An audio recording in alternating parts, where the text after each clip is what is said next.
cross gihapon ay kay ilahang Pero L3 man ang sakyan pababa. Kay gamay pa kay itong dalan dito. Nagbuhat o. Tulay diri.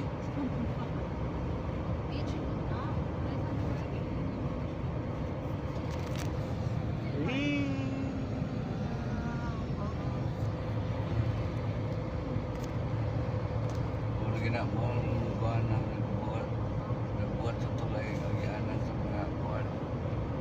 Equipment.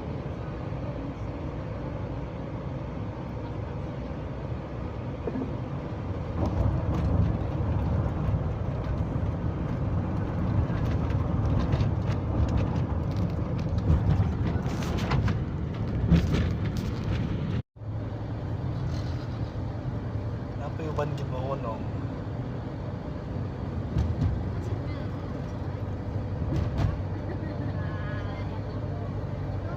Ay, pag matulog ka, diretso na. Labyan yun ang putsukan.